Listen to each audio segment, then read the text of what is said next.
علیکم ورحمۃ اللہ وبرکاتہ۔ الحمد للہ الحنان المنان الذي خلق الانسان وعلمه البيان والصلاة والسلام على رسوله سيد الانس والجان وعلى آله واصحابه ذوي الخير والاحسان، اما بعد فاعوذ بالله من الشيطان الرجيم، بسم الله الرحمن الرحيم، ان اولیاؤه الا المتقون، صدق اللہ مولانا العظیم۔ بارگاہ رسالت معاذ صلی اللہ تعالی علیہ وسلم میں درود پاک کا ہدیہ پیش کریں۔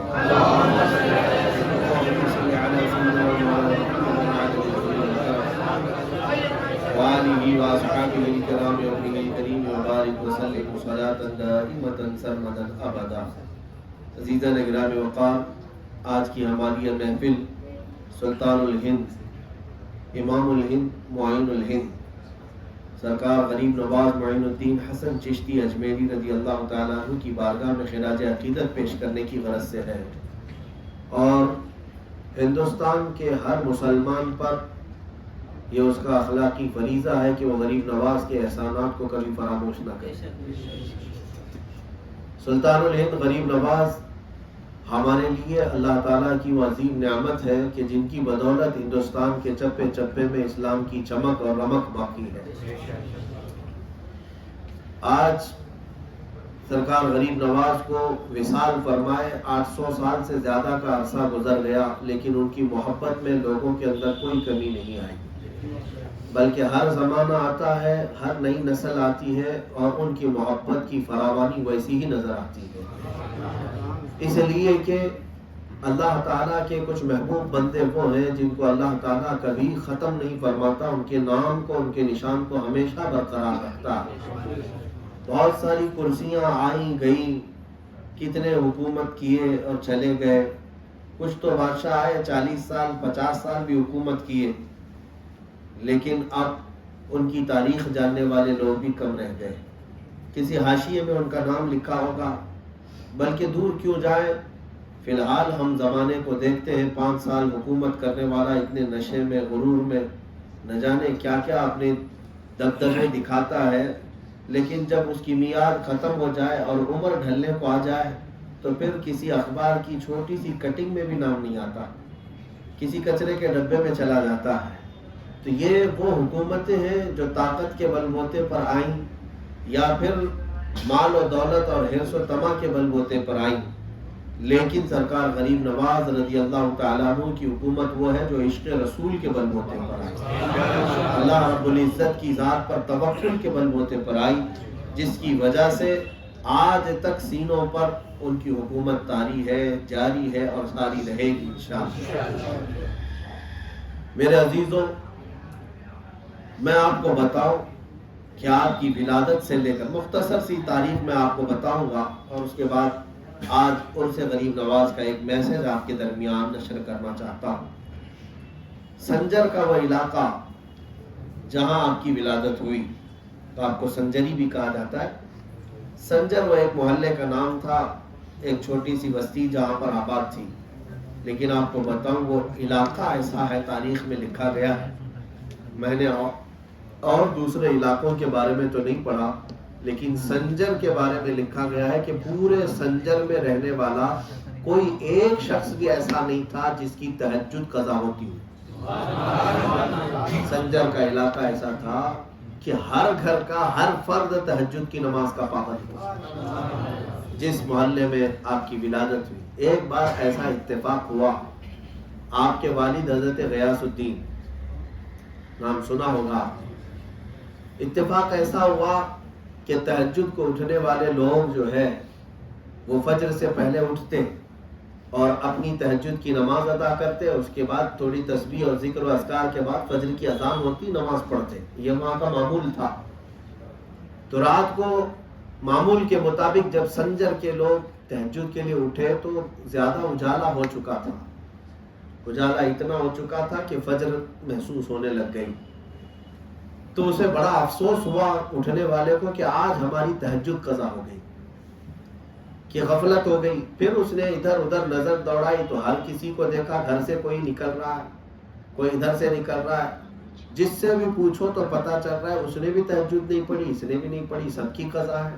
اجالا اتنا ہو گیا، اتفاق سے سارے لوگوں کا یہ ہجوم جمع ہوتا ہوتا ایک گھر کی طرف آیا۔ ایک 95 سال کے بزرگ وہاں پر تھے، 95 ایئر، وہ تہجد کے لیے وہ اٹھے تو انہوں نے بھی اجالا دیکھا اور مجمع کو دیکھا کہ ہر کوئی پریشان ہے کہ آج ہماری سب کی تہجد کیسے چھوٹ سکتی ہے۔ تو اس بوڑھے بزرگ کے پاس لوگ آئے اور کہا کہ ایسا کیسے ہو گیا، آج سب کے ساتھ اتفاق؟ تو اس بزرگ نے کہا کہ میاں، کون کہتا ہے کہ تہجد چھوٹ گئی؟ تہجد کا وقت باقی ہے ابھی۔ یہ گھڑیوں کا زمانہ نہیں تھا کہ گھڑی دیکھ کر کے فوراً پہچان لیں کہ 3 بج رہے ہیں، 4 بج رہے ہیں۔ وہ تو آسمان کے اجالے کو دیکھ کر کے ہی وقت طے کرتے تھے۔ اس 95 سال کے بزرگ نے کہا، کون کہتا ہے تہجد چھوٹ گئی؟ کہا میاں دیکھتے نہیں اتنا اجالا ہو گیا۔ اس بزرگ نے کہا یہ اجالا فجر کا نہیں ہے، کوئی اور اجالا ہے، یہ فجر کا اجالا نہیں ہے جو فجر ہوتی ہے۔ تو کہا اور کون سا اجالا ہے؟ تو وہ کہنے لگے چلو میرے ساتھ۔ سارا مجمع ان کے پیچھے پیچھے چلنے لگا تو وہ ایک گھر سے اتنا اجالا آ رہا تھا، وہ حضرت غیاث الدین کا گھر تھا۔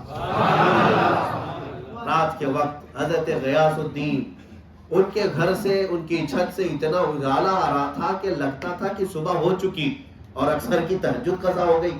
تو سب لوگ جب وہاں پر جمع ہوئے اور دروازے کو دستک دیا، غیاث الدین باہر آؤ۔ جب وہ باہر آئے تو پوچھا کیا ہے تمہارے گھر میں؟ کہا آج بیٹے کی ولادت ہوئی، جس کا نام حسن رکھا گیا ہے، وہی غریب نواز کی ولادت تھی۔ جس گھڑی غریب نواز کی ولادت ہوئی، سنجر کا علاقہ جو رات کے وقت تھا وہ پورا روشن ہو چکا تھا۔ پھر مجھے بتاؤ میرے عزیزوں، غریب نواز جب ہند میں قدم رکھے تو پھر یہاں کفر و شرک کا اندھیرا کیسے رہ سکے؟ ظاہر سی بات ہے، انہوں نے جہاں قدم رکھا وہاں روشنی ہی روشنی آئی، اور 800 سال کے بعد آج ان کا ذکر جہاں کرتے ہیں وہاں بھی روشنی ہی روشنی، اجالا ہی اجالا ہے۔ تو یہ تو ولادت کا ان کا واقعہ تھا، جس شان سے مولا کریم نے ان کی ولادت عطا کی ہے۔ ان کے گھر میں ان کی ماں بھی پرہیزگار، ان کے والد بھی پرہیزگار، اور دونوں صحیح النسب سادات میں سے ہیں۔ حضرت غریب نواز حسینی سادات میں سے تھے۔ حضرت غریب نواز رضی اللہ تعالیٰ عنہ کی والدہ بھی اور والد بھی دونوں سادات میں سے تھے، لیکن آپ کی زندگی بہت تیزی سے جو بڑھتی گئی، آپ کی عمر 14 سال کی تھی جب ہی آپ کے والد گرامی کا انتقال ہو گیا، اور آپ کے کندھوں پر ایک بڑا بوجھ آیا کہ اپنے گھر کو دیکھنا ہے اور بھی دیگر ذمہ داریاں ہیں۔ تو والدہ نے ان کے شوہر کی طرف سے جو وراثت ملی تھی وہ جلد سے جلد اپنی اولاد میں تقسیم کر دیا۔ حضرت سرکار غریب نواز کے وراثت میں ایک باغیچہ آیا جو انگوروں کا باغیچہ تھا، تو اس باغیچے کی دیکھ بھال آپ نے اپنا مشغلہ بنا لیا کہ اب میں اسی باغیچے کو دیکھتا ہوں اور اسی میں میرا گزر بسر چلے گا، جبکہ آپ حافظ قرآن ہو چکے تھے 7 سال کی عمر میں، 14 سال کی عمر میں باغیچے کی دیکھ بھال کرتے تھے۔ ایک اور حیرت انگیز چیز میں آپ کو بتاؤں کہ حضرت سرکار غریب نواز رضی اللہ تعالیٰ عنہ کا معمول یہ تھا کہ باغیچے میں جاتے تو کرتے کیا تھے؟ باغیچے میں جا کر بیٹھتے اور قرآن پاک کھولتے اور تلاوت اتنے اچھے انداز میں کہ سارے لوگ جھوم جائیں، قرآن پاک بھرپور تلاوت کر کے بند کرتے، شام ہو جاتی۔ اتفاق ایسا کہ غریب نواز رضی اللہ تعالیٰ عنہ نے چند دنوں کے بعد دیکھا کہ ان کے باغیچے میں جو پتے گرتے ہیں، کچرا گرتا ہے، جھاڑنا تو پڑتا ہے، تو آپ جب صبح آتے تھے تو سب کا سب جھاڑا ہوا ہوتا تھا، سب جگہ ایک جگہ جمع کیا ہوتا، درختوں کو پانی دیا گیا ہے اور سب کچھ باغیچہ صاف ستھرا ہے۔ آپ نے دیکھا کہ کون خادم مل گیا نیا، میں تو اکیلا باغیچے کی رکھوالی کرتا تھا۔ دوسرے دن آئے، دوسرے دن بھی پتے سب صاف ہے، درختوں کو پانی دیا گیا ہے۔ 3 دن تک آپ نے دیکھا، اس کے بعد آپ نے سوچا کہ کوئی میرے باغیچے میں داخل ہو رہا ہے، اور کون ہے جو میرے باغیچے میں یہ پتے سب کچرا اٹھاتا اور پانی بھی دے کر جاتا ہے۔ تو آپ نے ایک دن اچانک رات کے وقت باغیچے میں آنے کا ارادہ فرمایا۔ رات کے وقت باغیچے میں اچانک آئے تو پتوں کے جھاڑنے کی آواز آ رہی تھی، کوئی جھاڑو سے جھاڑ رہا ہے اور درختوں کو پانی دے رہا ہے۔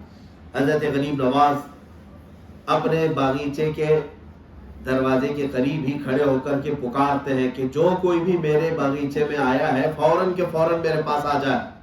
کون ہے وہ اور میری اجازت کے بغیر کون یہ جھاڑو جھاڑ رہا ہے؟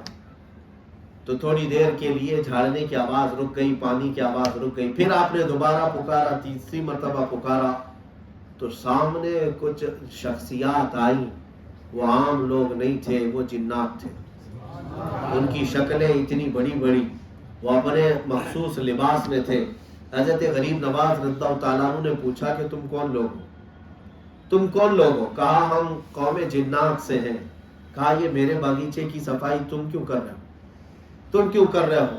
وہ جنات کہتے ہیں اس لیے کہ ہم نے پڑھا ہے ہر شاگرد اپنے استاد کی کوئی خدمت ضرور کر سکتا ہے. کہا یہ کون سی نسبت ہے؟ کہا ہم برسوں سے قرآن پاک کی تلاوت کرتے ہیں، برسوں سے قرآن پاک. مومن بھی ہوتے ہیں جنات میں، کافر بھی ہوتے ہیں جنات میں. تو مومن جنات کی بات چل رہی ہے. ہم برسوں سے قرآن کی تلاوت کرتے ہیں لیکن ہمیں تجوید کا علم نہیں تھا. صبح سے شام تک جو آپ باغیچے میں بیٹھ کر قرآن کی تلاوت کرتے ہیں، ہم بغور اس تلاوت کو سن کر اپنی تجوید درست کرتے ہیں. ہمارے مخارج، ہماری تجوید درست ہوتی ہے. اس اعتبار سے آپ ہمارے استاد ہیں اور استاد کے باغیچے کی صفائی کرنا کون سی بری بات ہے؟ میرے عزیزو، یہاں تو بابا لوگ بیٹھے ہوں گے 40 دن کا عمل کر کے جن کو قبضے میں کر لیں. موکل آ جائے، چراغ رگڑے تو آ جائے. کائے کے لیے میاں؟ ارے نہیں، کچھ کام کروائیں گے لوگوں کو. یہ بیوقوف بنانے کے کتنے بزنس چلتے رہتے ہیں. وہ تو سرکار غریب نواز قرآن کی تلاوت کرے تو جنات خدمت کے لیے حاضر ہو جائے. میرے عزیزو، یہ بات بعید نہیں ہے کہ اللہ تبارک و تعالیٰ نے تمہیں اشرف المخلوقات بنایا، جنات سے کئی زیادہ پاور تمہیں عطا فرمایا. لیکن جو لوگ اپنی طاقت اور اپنی حیثیت کو سمجھے بغیر موکل اور جنات کو قبضے میں کرنے کے لیے پتہ نہیں کیا کیا عملیات کر کے خود کو تباہ کرتے ہیں، یہ خام خیالی ہے. ضرورت نہیں. تم اپنے پاور، اپنی طاقت کو بڑھاؤ. ذکر الہی سے تمہاری روح اتنی پاورفل ہو سکتی ہے کہ ہزاروں جنات تمہاری شاگردی پر فخر کریں گے. ہاں، تمہاری غلامی اور تمہاری خدمت پر فخر کریں گے. یہ ضرورت نہیں. اور سرکار غریب نواز رضی اللہ تعالیٰ عنہ کے ان واقعات میں بہت ساری چیزیں ہیں. آپ نے اپنی زندگی میں سفر زیادہ کیے. سفر یہ پکنک والا سفر نہیں ہے کہ ایسے ہی کہیں جا کر کے گھوم پھر کر کے آئے. ان کا سفر دینی سفر ہوتا. جس جگہ سے گزرتے وہاں لوگوں کو دائرہ اسلام میں داخل کرتے، سب کو دامن اسلام سے وابستہ کروا کے جاتے. آپ نے اپنی زندگی پاک میں جو سفر کی وہ بغداد کا، نیشاپور کا، سمرقند، بخارا اور مصر، اس کے بعد مکہ مکرمہ، مدینہ طیبہ. پیدل سفر کرتے تھے، پیدل سفر. آپ کے سفر کی جو مقدار ہے وہ 17 سال لگتی ہے. 17 سال. اور اس 17 سال میں ایسا نہیں کہ کنٹینیو سفر کرتے چلے جائیں. بیچ بیچ میں جن بڑے اولیاء کرام کی خانقاہیں آتی وہاں بیٹھتے، مجاہدے کرتے. کئی جگہ آپ کے چلے ہیں، مجاہدے عبادات کرتے ہوئے وہ اپنا سفر جاری رکھتے تھے. بغداد کا سفر کیا، نیشاپور کا سفر کیا، پھر ہارون ایک جگہ ہے وہاں پہنچے تو اپنے پیر و مرشد کو پایا، حضرت خواجہ عثمان ہارونی رضی اللہ تعالیٰ. اور ان کی صحبت میں خود مکہ اور مدینے کا سفر بھی کیا. پھر ایک وقت وہ آیا جب آپ اپنے وطن لوٹے کئی سال کے بعد. بے قراری بہت زیادہ ہو گئی، آپ کو بے قراری، بے چینی ہونے لگی تو آپ پھر مدینے کے سفر پر چل پڑے. جب آپ مدینہ طیبہ کے سفر پر گئے تو بارگاہ مصطفیٰ صلی اللہ تعالیٰ علیہ وسلم نے حاضری دی اور رات کو سو رہے تھے. خواب میں میرے آقا صلی اللہ علیہ وسلم تشریف لائے اور فرمایا کہ حسن معین الدین، تم یہاں کیا کر رہے ہو؟ میں نے تجھے ہند کی ولایت عطا کی. ہندوستان وہ کبھی آئے نہیں تھے، ہندوستان آئے نہیں تھے. سرکار غریب نواز کو میرے آقا صلی اللہ علیہ وسلم نے اجمیر کا نام بھی بتایا کہ یہ تمہارا مسکن ہوگا، یہ تمہارا ماما ہوگا، یہاں پر تم رہو گے. دوسرے دن حضرت غریب نواز فرماتے ہیں مجھے یہ وسوسہ تھا کہ یہ سفر کیسا ہوگا، راستہ کیسا ہوگا، یہ اجمیر ہے کون سی جگہ، کون سا علاقہ ہوگا. حضور کی بارگاہ میں حاضری دے کر اپنے قیام گاہ پر آئے، سوئے. نبی پاک صلی اللہ تعالیٰ علیہ وسلم نے ہر راستے کا نقشہ ان کے سامنے رکھا، کون سے راستے سے وہ گزریں گے، کہاں کہاں سے جائیں گے۔ میرے عزیزوں، اتنی بات ہے کہ میرے آقا جب کسی کو نوازتے ہیں تو ساری سہولیات کے ساتھ نوازتے ہیں۔ اسی وجہ سے غریب نواز کا ایک لقب ہے عطائے رسول، سنا ہوگا نا آپ نے، عطائے رسول۔ کیوں؟ اس لیے کہ ہمارے آقا نے انہیں یہاں بھیجا ہے۔ اگر رسول پاک کی سب سے بڑی عطا ہندوستان والوں کے لیے کوئی ہے تو غریب نواز کی شکل ہے۔ میرے آقا نے انہیں بھیجا، ورنہ تو وہ ہمیشہ مدینے میں رہ جاتے، حضور کی بارگاہ میں وہیں پر رہ جاتے، وہ رہنے کے لیے گئے تھے۔ رسول کریم صلی اللہ تعالیٰ علیہ وسلم نے انہیں بشارت فرما کر یہاں بھیجا، اور جب یہاں آئے میرے عزیزوں، اب یہاں زندگی کے اصل چیلنج شروع ہوتے ہیں۔ اس جگہ میرے آقا نے انہیں اتارا جہاں لوگ اجنبی تھے، ناآشنا تھے۔ ہمیں پتا ہے کہ آج ہمیں لوگ بلاتے ہیں تو پہلے سے ہمارے جانکار لوگ بلاتے ہیں، ہم اجنبیوں کے بیچ کہاں جاتے ہیں؟ ہمارے چاہنے والوں کے درمیان جاتے ہیں، ہم سے محبت کرنے والوں کے بیچ جاتے ہیں، اور پھر وہ شاندار استقبال کرتے ہیں۔ تو یہ کمال کی بات نہیں کہ ہم اپنے چاہنے والوں کے بیچ میں جا رہے ہیں، وہ ہماری استقبال اور محبت میں پلکیں بچھا رہے ہیں، پھول اور پتے ہمارے اوپر بکھیر رہے ہیں۔ یہ کمال کی بات نہیں۔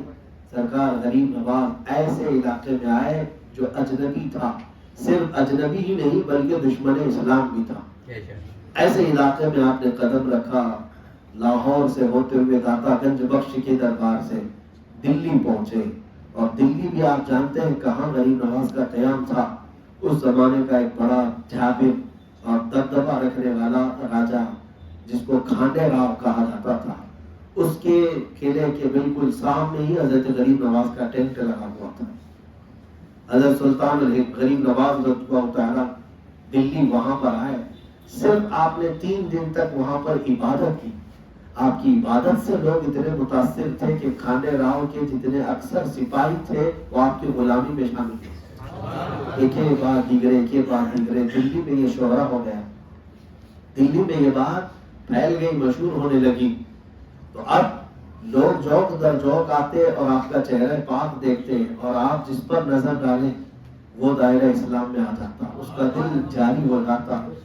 یہ کئی دن تک دلی میں آپ رہ کر یہاں سے آپ نے اجمیر کے سفر کا ارادہ فرمایا۔ اجمیر کا سفر میرے عزیزوں، دلی سے اجمیر کتنے کلومیٹر ہوگا آپ دیکھ لینا، لیکن اتنے سفر کے درمیان آپ نے 7,000 لوگوں کو کلمہ پڑھایا۔ تمہارے ہمارے سفر اور ہے، غریب نواز کا سفر اور ہے۔ وہ جدھر سے گزرے لالا زار بناتے، گل و گلزار بناتے۔ اب اجمیر معلیٰ پہنچنے کے بعد اصل زندگی کی شروعات یہاں ہوتی ہے۔ یہاں کون کون سے چیلنجز تھے آپ کے ساتھ، کیسے کیسے مقابلے تھے۔ یہاں پرتھوی راج ایک غرور اور گھمنڈ اور نشے میں ملوث ایک راجا تھا، اسے بڑا غرور تھا، اور مسلمان نام سے چڑھتا تھا، نفرت رکھتا تھا، اور اسی کے علاقے میں غریب نواز کو آباد ہونا تھا۔ ہم تو دیکھتے ہیں سیکولر لوگوں کا دامن تھام لیتے ہیں، سیکولر لوگوں کے آس پاس جا کر کے ہم اپنا کچھ مقام بنا لیں گے، اور غریب نواز تو RSS کے بیچ میں آ گئے، کٹر لوگوں کے درمیان آئے۔ اور اس کے بعد سرکار غریب نواز رضی اللہ تعالیٰ عنہ نے اجمیر معلیٰ پہنچنے کے بعد جن مصیبتوں کا سامنا کیا وہ ایک دو نہیں، وہ بہت ہیں۔ آپ جہاں بیٹھے وہاں سے اٹھایا جاتا، آپ جہاں خیمہ لگائے اس کو توڑ دیا جاتا، کئی مرتبہ یہ آپ کے ساتھ مصیبتیں ہوئی۔ پھر اللہ رب العزت نے آپ کو وہ قوت عطا کی، آپ نے اپنی کرامات سے ثابت کر دکھایا۔ رسول اللہ کا یہ شہزادہ اب ہندوستان میں اپنے پرچم لہرانے آیا ہے۔ آپ کے ساتھ جو معاملات ہوئے اس میں مشہور اجے پال جوگی کا جادو سے مقابلہ کرنا، اور پھر انا ساگر کے پاس ایک مندر تھا جس میں خصوصیت کے ساتھ صرف راجہ داخل ہو سکتا تھا اور کوئی نہیں، اور اسی کے آگے آپ کا ٹینٹ لگا ہوا تھا۔ آپ انا ساگر سے وضو کرتے تھے تو سارے پجاری بادشاہ سے یہ شکایت کرتے کہ یہ ایک مسلمان فقیر آیا ہے اور پانی کو وہ چھوتا ہے، جس کی وجہ سے یہ پانی ہمارے لیے ناپاک ہو جاتا ہے۔ یہ چھوت اچھوت کا تو ان کا ہی قانون ہے نا، منوسمرتی کا، ہاں منواد لوگ، یہ آج سے نہیں، یہ بہت پہلے سے، یہ تو آج بڑے سیکولر بڑے گھوم رہے ہیں، ورنہ تو انہوں نے دلتوں کے کانوں میں گرم تیل بھی ڈالے. اگر کوئی دلت ویدوں کو سن لیتا اس کے کان میں کھولتا ہوا تیل ڈال دے. تو یہ تو ان کی حکومتیں ہیں، اور وہی چیز یہ ابھی بھی لانا چاہتے ہیں، چھوت اچھوت. یہ ایکویلٹی کی بات کرتے ہیں، سب کی برابری کی بات کرتے ہیں. ذرا اپنے دامن میں جھانک کر کے دیکھیں، یہ بالکل کسی دوسرے کو برداشت نہیں کرتے، اسلام پر انگلیاں اٹھاتے ہیں. مسلمان کسی کو برداشت نہیں کرتے، تم کون سا برداشت کرتے؟ ان کے جو کٹر واد لوگ ہیں. الحمدللہ اسلام وہ ہے جس نے ہر ایک کے لیے اپنا دروازہ کھلا رکھا ہے. ہمارا پابندی ہے، ہر ایک کے لیے اسلام نے دروازہ کھلا رکھا ہے. ہماری مسجد کا امام ہونے کے لیے پٹھان ہونا شرط نہیں، سید ہونا شرط نہیں، شیخ انصاری ہونا شرط نہیں. بس اللہ کے کلام کو صحیح پڑھنا جانتا ہو، پھر وہ کسان کا بیٹا بھی ہو تو ہمارا امام بن سکتا ہے. یہ بھید بھاؤ ہمارے یہاں نہیں ہے. بہرحال حضرت غریب نواز رضی اللہ تعالیٰ کو یہ بات ناپسند آئی. آپ کو وضو کرنے سے بھی روکا جاتا تھا، آپ نے صرف اپنے ایک کوزے میں پورا ناسادر بھر لیا تھا، پورا تالاب سوکھ گیا تھا. یہ تاریخی روایات ہے. آج جا کر دیکھو تالاب اور ایک کوزہ ایک کٹوری کتنی ہو سکتی ہے. لیکن اللہ والے جب چاہے کسی سمندر کو کسی کٹوری میں جمع کرے اور کسی کٹوری کے پانی کو چاہے تو سمندر بھی بنا دے. اللہ تعالیٰ انہیں طاقت و قوت اور تصرف عطا کرتا ہے. ہوا یہ کہ جب معاملہ بچ گیا تو آپ سے معافی تلافی کیا وہاں کے لوگوں نے کہ ہمارے بچے، ہمارے مویشی، ہمارے جانور بھوکے پیسے ہو جائے. آپ نے دوبارہ اس کٹوری کو اس پہ ڈال دیا، وانا ساگر ویسی ہی کا ویسے بھرا رہا. میرے عزیزوں، کرامات تو غریب نواز کی بہت ہے، لیکن ایک چیز مجھے میرے مطالعے میں یہ نظر آئی کہ یہ مقابلہ جو کرتے ہیں ہر زمانے میں، کاش غریب نواز کسی ایک کو اپنا اب ہندوستان میں جانشین بنائے اور اس کی قیادت میں سارے مسلمان جمع ہو جائیں. جیسے غریب نواز نے اللہ کے توکل اور حضور کی محبت کے بھروسے ان سے مقابلہ کیا اور حق کا اعلان کرتے رہے. ہوا یہ تھا کہ پرتھوی راج کو غرور اتنا تھا، گھمنڈ اتنا تھا. کتنی کرامتیں غریب نواز کی دیکھا، سیم ابو جہل کی طرح تھا. سامنے آنکھوں سے دیکھا کہ یہ درویش بڑا پاورفل ہے، اس کے بیٹھانے سے اونٹ اٹھتے نہیں ہیں، یہ چاہتا ہے تو انا ساگر پورا کٹوری میں بھر لیتا ہے. ہونا تو یہ چاہیے تھا کہ ان کی طاقت و قوت کو دیکھ کر کے اسلام میں آ جائے اور غلامی قبول کر لے. لیکن جس کو نشہ ہو، گھمنڈ ہو، غرور ہو، وہ جلدی راہ حق کی طرف آتا نہیں، ہدایت اسے ملتی نہیں.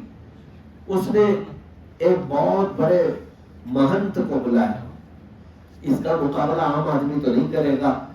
اب ہم بھی اپنے کسی بڑے پجاری کو بلاتے ہیں.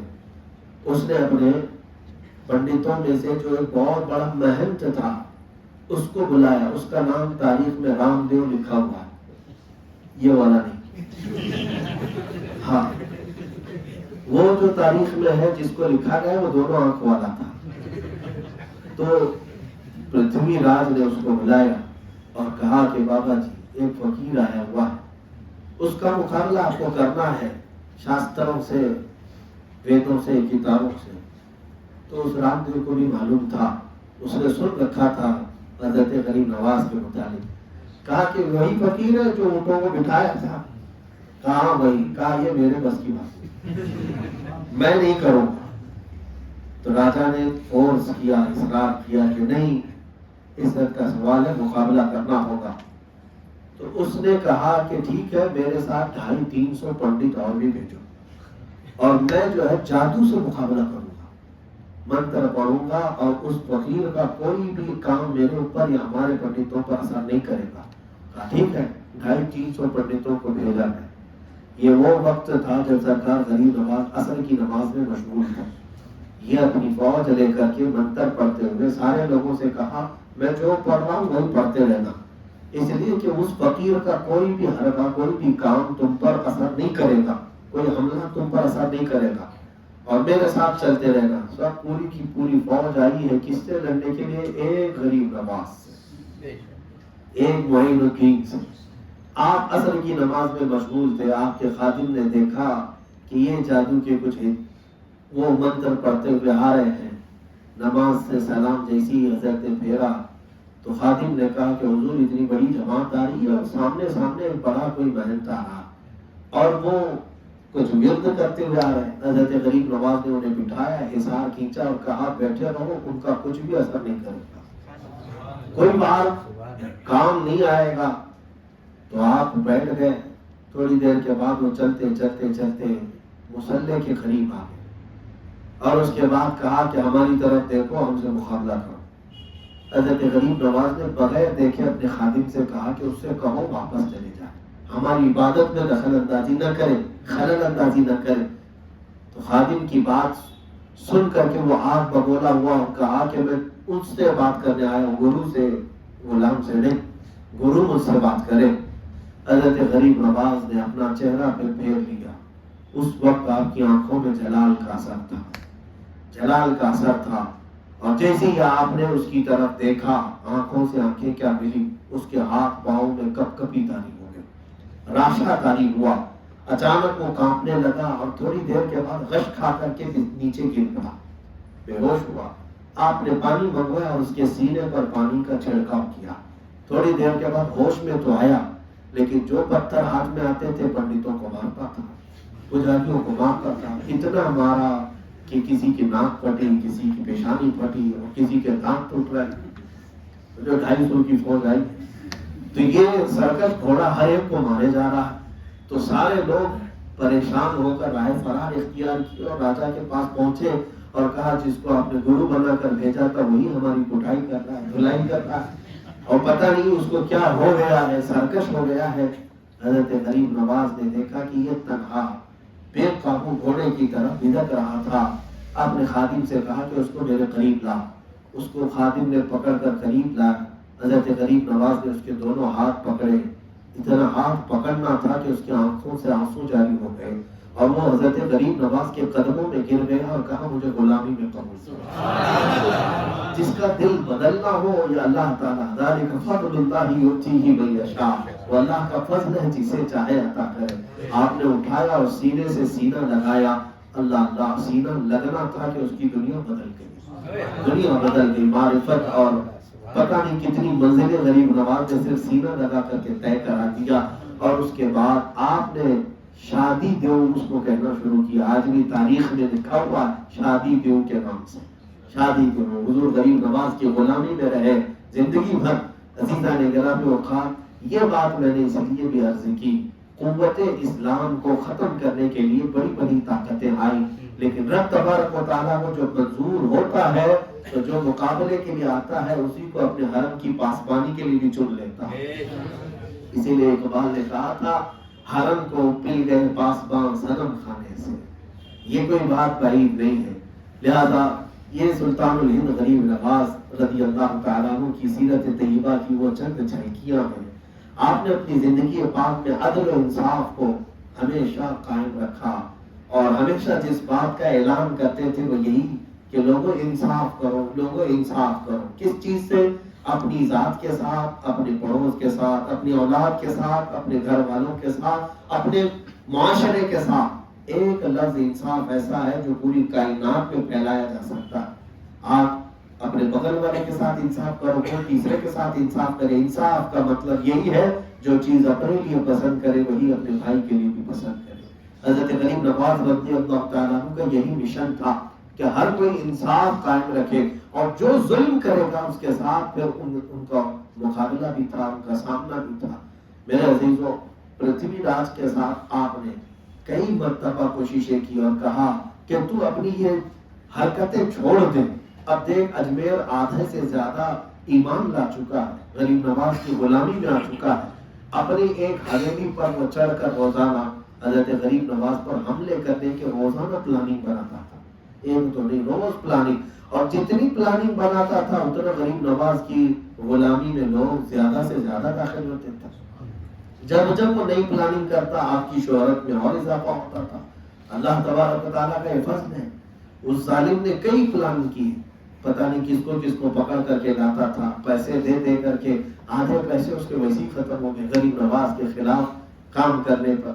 لیکن میرے عزیزوں، ایک وقت ایسا بھی آیا کہ آپ نے سرکار غریب نواز رضی اللہ تعالیٰ عنہ نے اس کو چٹھی لکھ کر بھیجا کہ آپ سدھر جا، وقت زیادہ ہو چکا۔ یہاں تک کہ اس کی ماں تھی، ماں نے بھی سمجھایا کہ بیٹا اس درویش سے، اس فقیر سے لڑنا تیرے بس کا کام نہیں۔ اس نے اپنی ماں کو بھی ٹھکرایا اور اسے مار کر ایک جگہ خاموش بٹھایا۔ میرے عزیزوں، ایک دن ایسا آیا کہ حضرت غریب نواز کے پاس اس نے پولیس بھیجی، اس زمانے کی پولیس میں تو بھیجا، آپ جب عبادت کر رہے تھے اور وہ سارے کے سارے آ کر کے کیا کہتے ہیں کہ ایک دن کا ٹائم ہے تمہارے پاس، یہ علاقہ خالی کر دو، یہ پورا کا پورا علاقہ خالی کر کے چلے جاؤ۔ سرکار غریب نواز کو ایک پیغام لے کر کے جس کی پرتھوی راج کی پولیس آئی، حضرت غریب نواز نے ان کی طرف نظر بھی نہیں پڑا، التفات نہیں کیا۔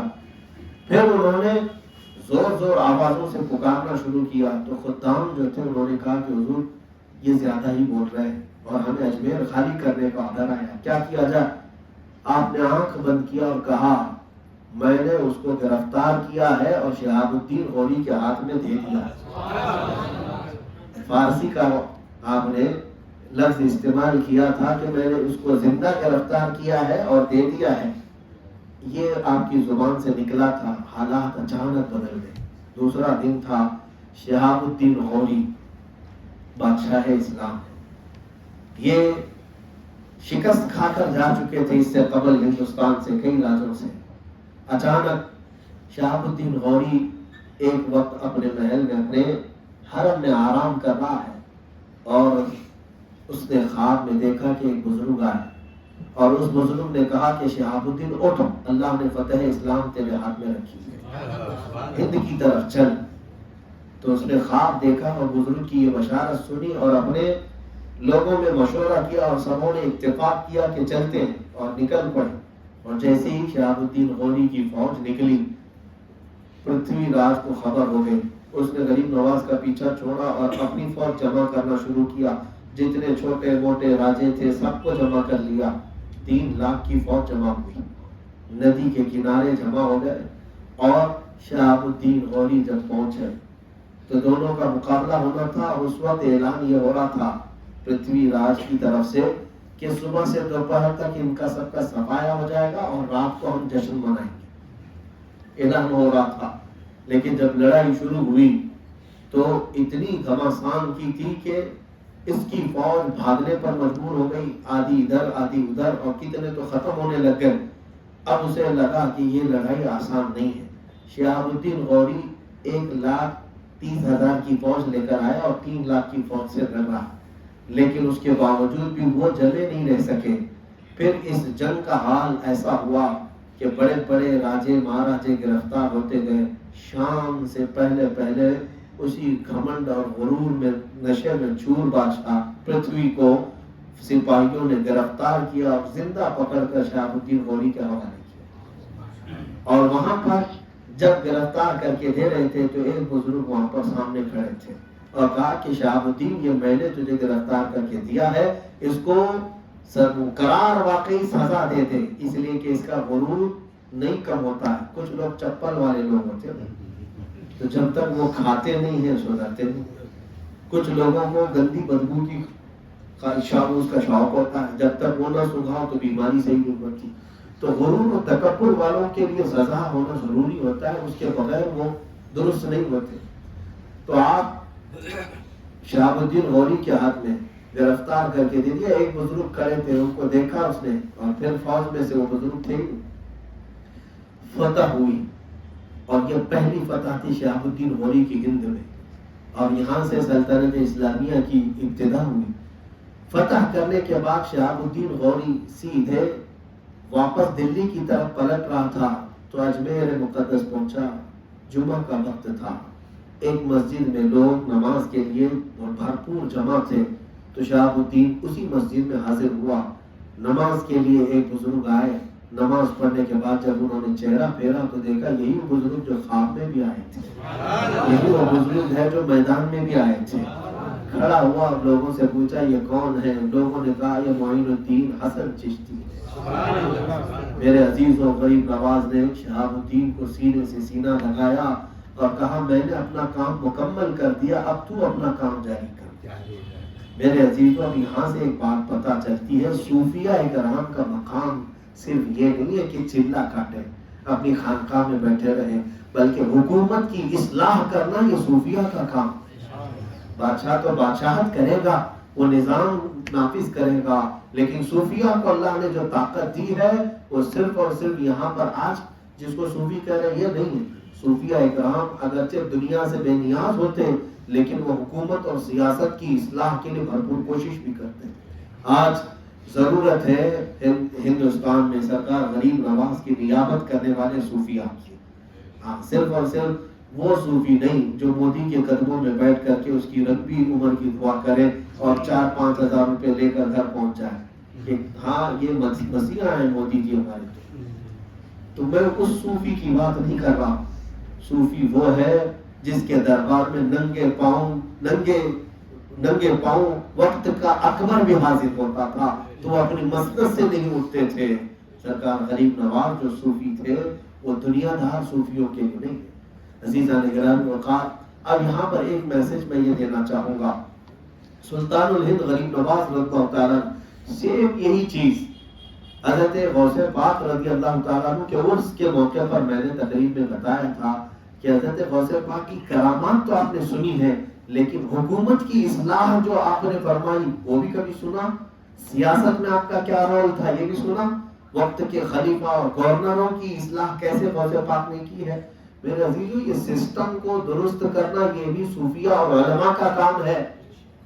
آج لوگ یہ سمجھتے ہیں کہ نہیں ان تمام معاملات میں بولیں گے تو اچھا نہیں ہوگا، سیاست کے معاملات وہ لوگ جانے، ہم لوگ، یہ پاپائیت نہیں ہے اسلام میں جو عیسائیوں نے کیا ہے۔ عیسائیوں کے ہاں ایک سسٹم بن گیا کہ جو پاپ ہوگا وہ صرف اور صرف مذہب میں رہے گا، اور جو سیاست کریں گے وہ پاپ نہیں بنیں گے، جو پاپ ہوگا وہ سیاست نہیں کرے گا۔ انہوں نے ڈیوائیڈیشن کر کے رکھا ہے۔ اسلام اس بات کی طرف نہیں لے جاتا۔ اسلام میں جو خلیفہ وقت تھا وہی مسجد کا امام بھی تھا۔ حضرت ابوبکر صدیق رضی اللہ تعالیٰ عنہ کیا ہے؟ مسجد نبوی شریف کے امام بھی ہیں، ہزاروں کے پیر بھی ہیں، وہی رسول اللہ کے جانشین بھی ہیں، اور پھر پوری امت کے باغ ڈور سنبھالنے والے سلطان بھی ہیں۔ تو یہاں پر ہمارے یہاں ان تمام چیزوں کو الگ نہیں کیا گیا۔ یہ تو اب وقت کے حالات ایسے ہیں کہ علماء نے اور مشائخ نے اور صوفیہ نے اس سے کنارہ کشی کر لی۔ میں کہتا ہوں کہ ہمیں بھی اس بات کا شوق نہیں ہے کہ ہم کرسی پر بیٹھ جائیں، پارلیمنٹ میں چلے جائیں، شوق اس بات کا نہیں رکھتے، لیکن اتنی بات ضرور ہے کہ اگر کہیں فساد ہو رہا ہو تو اس کی اصلاح کی کوشش کرنا یہ علماء کا کام ہے۔ آپ نہیں اصلاح کریں گے تو کون اصلاح کرے گا؟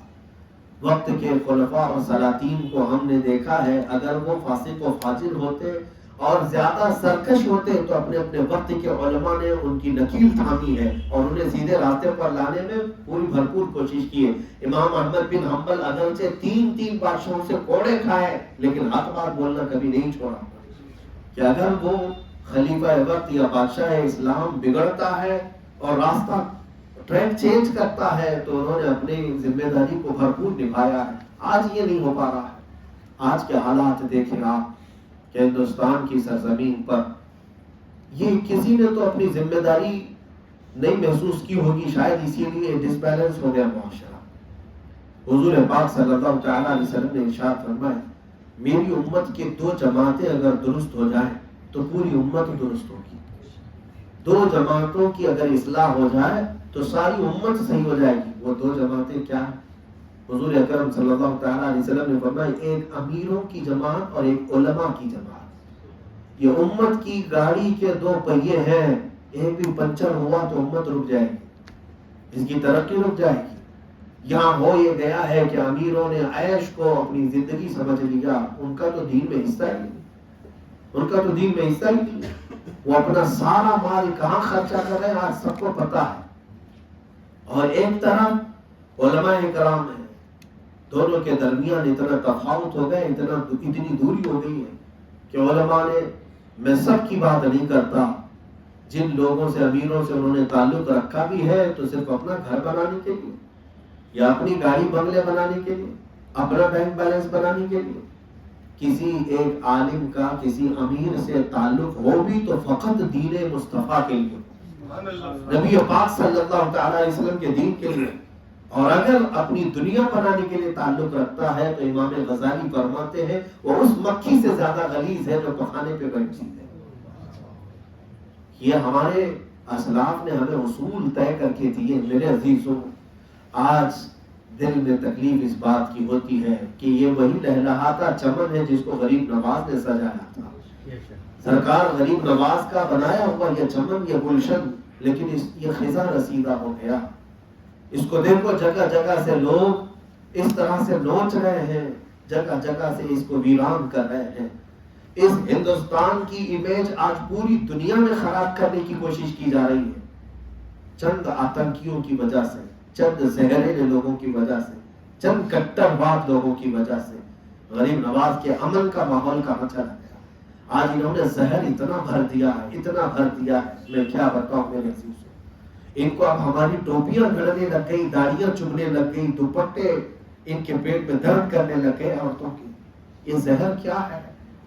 اور کہنے کو تو ہندوستان ہمارا پوری دنیا کی سب سے بڑی ڈیموکریٹک کنٹری ہے، سب سے بڑا جمہوری ملک ہے، لیکن حالات، جمہوریت کون سی جمہوریت، کون سے ڈیموکریٹک؟ یہاں تو سب سمجھ میں آ جاتا ہے کہ فاشسٹ تنظیمیں آج برسر اقتدار ہے۔ انہوں نے زہر اتنا کھول رکھا ہے، اتنا زہر کھول رکھا ہے۔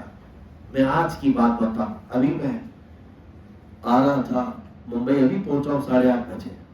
جس ایئرپورٹ سے میں سوار ہو کر کے اپنی فلائٹ میں آ رہا تھا، اکثر تو ہوتا ہے یہ تعصب کی نگاہ سے دیکھتے ہی، لیکن ہمیں کچھ فرق نہیں پڑتا۔ میرا اگر لباس تمہیں چبھتا ہے تو اور چبھاؤں گا، گڑتا ہے تو اور گڑاؤں، اس لیے کہ میں نے چوروں کا لباس نہیں پہنا ہے، یہ رسول اللہ کی سنت ہے۔ تمہارے جلنے کڑنے اور بھیڑنے سے میرا کچھ فرق نہیں پڑتا۔ جب یہاں ہندوستان میں لوگ ننگے رہ سکتے ہیں تو میں امامہ کیوں نہیں پہن سکتا؟ نہیں ہے، ہندوستان میں آزادی ہے، کچھ نہ پہنو تو بھی کوئی کچھ بولنے والا نہیں۔ وہ گرو لوگ بھی ہیں جو کچھ بھی نہیں پہنتے ہیں، تو ان کا لباس بھی نہیں ہے، لیکن ہم نے جا کر کے کہیں پر چھیڑ چھاڑ نہیں کیا کہ کم سے کم انڈرویئر پہن لو، فلاں کر لو، ہم نے کبھی نہیں کہا۔ نہیں، تمہارے مذہب کی آزادی ہے، تمہیں نہیں پہننا نہ پہننا۔ لیکن آج اس زہر کو ایسا پھیلایا گیا ہے میرے عزیزوں۔ ایئرپورٹ میں لباس چیک کرتے ہیں یا پھر کوئی میٹل چیک کرتے ہیں، یہ مجھے آج تک سمجھ میں نہیں آیا۔ بڑی بڑی 5 کلو کی جینس جو ہے وہ میٹل ڈیٹیکٹر سے اور ان کی مشین سے چیک ہو جاتی ہے، لیکن 50 گرام کی ٹوپی چیک نہیں ہوتی، اس کو اسکریننگ کرنا پڑتا ہے۔ بہرحال ہم تو اپنے امامہ شریف میں ہوتے ہیں، اکثر لوگ سپورٹ بھی کرتے ہیں، اچھے پولیس والے بھی ہیں، وہ احترام بھی کرتے ہیں، میں سب کی بات نہیں کرتا، لیکن کچھ زہریلے ہوتے ہیں جن کو صرف اور صرف ایسا لگتا ہے کہ کچھ کرنے والا یہی لباس پہن کے آئے گا۔ ارے بیوقوف ہو، جس وقت کرنا ہو اتنا بھاری لباس کیوں پہنے؟ کچھ تو سینس کا استعمال کرو۔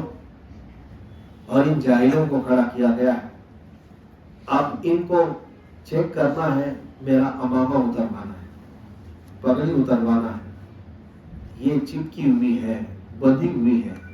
دوسرے لوگ ریکویسٹ کرتے رہے کہ نہیں یہ چیز اتروانا ضروری نہیں، آپ اپنی مشین سے، بہت پتلا کپڑا ہے، بہت پتلا کپڑا ہے، موٹی جینس چیک ہو سکتی ہے تو یہ کیوں نہیں چیک ہوگی؟ لیکن کسی کو ضد ہے کہ نہیں اتروانا ہے۔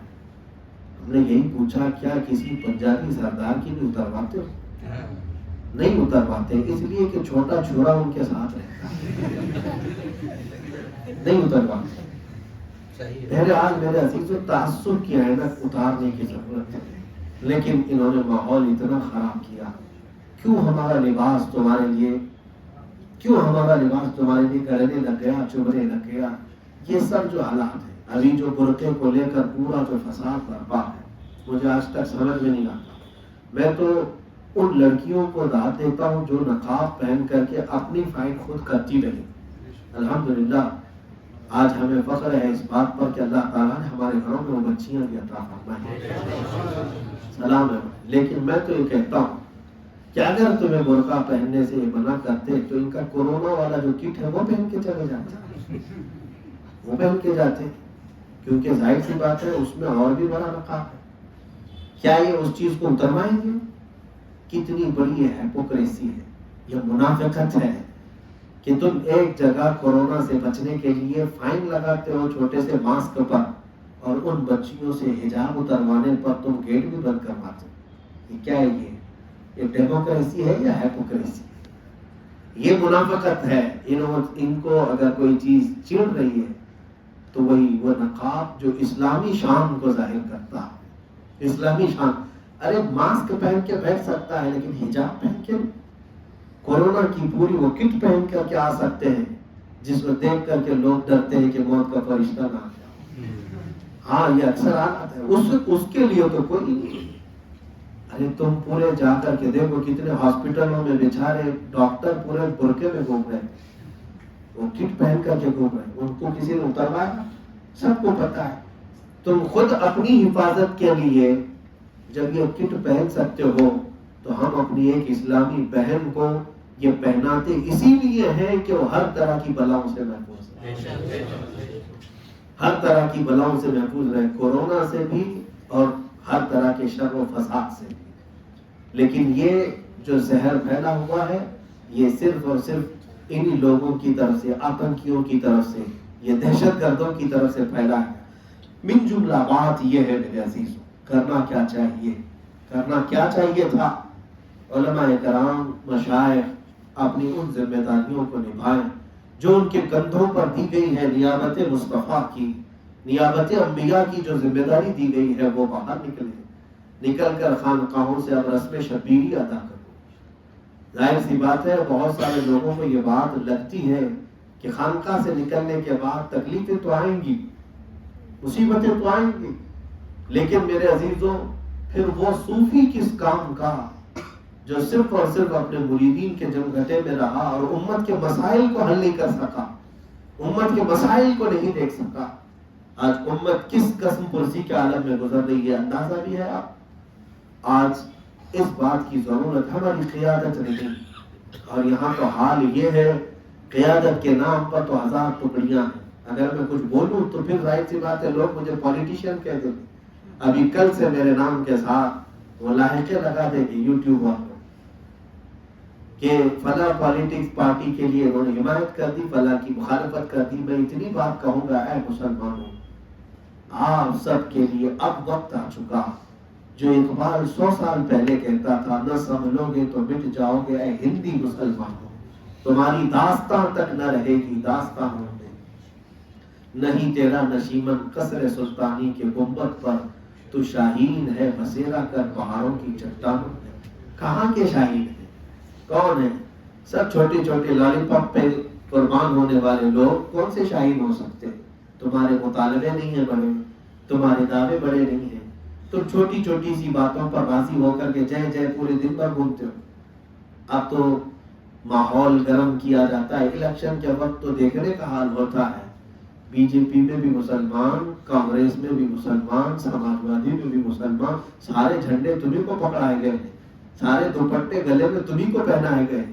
اور حال تو یہ ہے صبح سے شام، دوپہر تک ایک پارٹی میں، دوپہر سے شام تک دوسری میں، شام کے بعد تیسری میں، ہر ایک سے 500 مل جائے. نعوذ باللہ من ذالک، معاذ اللہ رب العالمین. یہ طوائف کا کام ہوتا ہے جو اپنے آپ کو بیچتی ہو ہر ایک الگ الگ آدمی کے پاس. میرے عزیزوں اپنی حیثیت کو پہچانو، تم غلام مصطفیٰ ہو، تمہاری عزت، تمہارا وقار ہو. نبی پاک صلی اللہ تعالی علیہ وسلم کی عزت تو اور آج خطرے میں ہے، اور تم آج بکنے پر تیار ہو ادھر ادھر کی غلامی میں. اور حیرت کی بات ہے کہ 70 سال سے ان مسلمانوں کے ذہن پر ایسی غلامی ڈالی گئی ہے کہ یہ دوسرا کچھ سوچنے پر بھی تیار نہیں. کچھ بولا جائے تو انہیں ایسا لگتا ہے یہ فلاں کا ایجنٹ ہے، فلاں کا ایجنٹ ہے. حالات ایسی ہی ہیں. مسلمانوں کو اپنے اتحاد کی ضرورت ہے میرے عزیز. تم اپنی آج قیادت کو نہیں سمجھو گے تو پھر آنے والا وقت بہت سخت ہو جائے گا. اس لیے کہ ہم دیکھ رہے ہیں کتے اب اپنے پٹوں سے آزاد گھوم رہے ہیں، اور ظاہر سی بات ہے جب آوارہ کتے زیادہ ہو جائیں تو انسان کو سنبھل کر کے چلنا چاہیے، ورنہ یہ حملہ آور کتے کہیں سے بھی کاٹتے ہیں۔ اس بات کو محسوس کرو۔ ہم کسی کو کہیں، آج تو حالات یہ کوئی کسی بات پر یقین کرنے کو بھی تو تیار نہیں ہے۔ مسلمانوں کو اگر کوئی بات سمجھا دی جائے تو وہ یقین کرنے کو بھی تیار نہیں ہے۔ اگر کوئی تمہارے درمیان قیادت کو لے آنا بھی چاہے، عوام تو عوام ہے، علماء کا حال میں نے دیکھا، ابھی بہار کے دورے سے آیا، بنگال اور آسام بھی دیکھا، یو پی بھی دیکھا، علماء کے بھی ذہن و دماغ میں ایسی باتیں ڈالی گئی ہیں کہ نہیں، مسلمانوں کے مسیحا تو یہ سیکولر جماعتیں، یہ سیکولر پارٹیاں جو ہیں یہی مسیحا ہیں، یہی ہمدرد ہیں، یہی نجات دے سکتی ہیں، باقی کوئی نہیں۔ تمہاری غلامی، ذہنی غلامی اس قدر ہو سطحیت پر آ چکی ہے کہ تمہیں اس بات پر ذرا افسوس بھی نہیں ہوتا کہ اگر کوئی ایک مسلم قائد تمہارے سامنے آ کر کھڑا ہو جائے تو تم تو بغیر کسی ثبوت و آدھار کے اس کو تو بی جے پی کا بی ٹو بھی کہنے کو تیار ہو، اس کو پارٹ 2 بھی کہہ دو، پارٹ اے بھی بنا دو، لیکن ثبوت اور تمہارے پاس کچھ بھی نہیں ہے۔ یہ بھی باتیں تمہارے ذہن و دماغ میں کس نے ڈالی؟ انہی سیکولر لوگوں نے، انہی شیطانوں نے ڈال رکھا ہے۔ حیرت کی بات ہے، آج میں اگر کھل کر کے بولوں تو پھر ظاہر سی بات ہے آچار سنہتا بھی، کیا کہتے ہیں اس کو، کوڈ آف کنڈکٹ۔ لیکن بہرحال میں امت کو یہ پیغام ضرور دینا چاہتا ہوں، آج یا کل تمہیں یہ بات سمجھ میں آئے گی، تمہاری حفاظت تمہاری ہی چھت کے نیچے ہو سکتی ہے، تمہاری حفاظت تمہاری ہی چھت کے نیچے ہو سکتی ہے۔ جب تک تم اس بات کو محسوس نہیں کرو گے، دوسرے لوگ جو عبرت کا نشان بنے ہیں کم سے کم انہیں دیکھ کر کے تو سدھر جاؤ۔ آج جن مسلمان لیڈروں نے اپنی 25 سال 40 سال زندگی کسی پارٹی کو دان کر دیا، لیکن بعد میں پتا چلا کہ جیل میں سڑ رہا ہے، بعد میں پتا چلا کہ اس کا انکاؤنٹر ہو گیا ہے، مار دیا گیا ہے، اور پھر کوئی دیکھنے کو تک تیار نہیں، تمہیں ٹیشو پیپر کے طور پر استعمال کیا جاتا ہے اور تم سمجھ بھی نہیں پا رہے۔ آج یہاں پر یہ جو باتیں میں کہہ رہا ہوں، مجھے سب اچھی طرح خبر ہے کہ میری باتیں نشر کی جائیں گی، لیکن علماء اور مشائخ کو میں کہتا ہوں سر جوڑ کر کے ایک بار سوچ کر کے تو دیکھو، اگر کوئی بی جے پی کا B2 ہے تو آپ کیا ہیں؟ آپ اتر جائیں، امت کی رہنمائی کریں، امت کی قیادت کریں۔ یہ 1000 ٹکڑوں میں جو بٹتی جا رہی ہے، انہیں کسی شیطان کا ڈر دکھا دکھا کر کے پارٹیاں اپنی طرف بٹورتی ہیں۔ اتر پردیش کا ماحول یہی چل رہا ہے، اتر پردیش کا ماحول یہی چل رہا ہے۔ ہر کوئی مسلمانوں کو ایک لالی پاپ پکڑانا چاہتا ہے، اور یہ اتنے میں خوش ہے، اتنے میں خوش ہے کہ ہاں ٹول گیٹ جو ہے فری کرا کر کے دے دیں گے نیتا جی ہمارے، اور کیا کرائیں گے، اور کیا کرائیں گے، کسی بہن کو ساڑی پہنا دیں گے، کسی کو دوپٹہ باندھ دیں گے خیرات میں، بس اتنے پر خوش ہے۔ میرے عزیزوں، اللہ تعالیٰ نے تمہیں یہاں پر پاور دیا اور طاقت دیا ہے، تو اپنا مقصود، اپنا مطمع نظر ایک متحد بنا کر کے فیصلہ کرو، ورنہ تمہاری قیادت ہمیشہ کے لیے ختم کرنے کی سازشیں ہو چکی ہیں۔ آج کیا کھل کر کے یہ نہیں کہا جا رہا ہے کہ ہمیں مسلمانوں کے ووٹ کی بھی ضرورت نہیں؟ یہ کوئی میں نئی بات تو نہیں کہہ رہا، لوگ اس بات کو آج علل اعلان کہہ رہے ہیں کہ مسلمانوں کے ووٹ کی ضرورت نہیں۔ ہمارے یہاں پر 25 کروڑ 30 کروڑ کی آبادی ہے، تم ہندوستان کے مستقبل کو طے کر سکتے ہو۔ جتنا دوسروں کا حق ہے اتنا ہی ہمارا بھی ہندوستان کی زمین پر حق ہے۔ جتنے دوسروں نے ترقیاں نہیں کی ہوگی اتنے مسلمانوں نے بھی ترقیاں کی ہیں۔ جتنے دوسروں کے ہاں سے انجینئر ڈاکٹر پیدا ہوئے اتنے ہی ہمارے گھروں سے بھی انجینئر ڈاکٹر پیدا ہوئے۔ ہندوستان کے پرچم کو بلند کرنے میں یہاں سب کا یوگدان ہے اور سب کا حصہ ہے، لیکن آج یہ جو ہمارے ساتھ ڈبل پالیسی اور دوغلا پن کیا جا رہا ہے، اس کو سمجھنے کے لیے میں میسج کے طور پر اتنی بات نشر کرنا چاہوں گا۔ آج ایک بات پر متحد تو ہو جاؤ، کسی ایک قیادت کو تسلیم تو کر لو۔ بہتوں کو تم نے آزمایا، ایک بار اپنوں کو آزما لو۔ بہتوں کو آزمایا، ایک بار اپنوں کو آزما لو۔ کیا فرق پڑتا ہے اگر اپنا کوئی تمہاری مدد کے لیے نکل کر کے آتا ہے تو اللہ اس کے رسول کو گواہ بنا کر کے ایک بار مان لو۔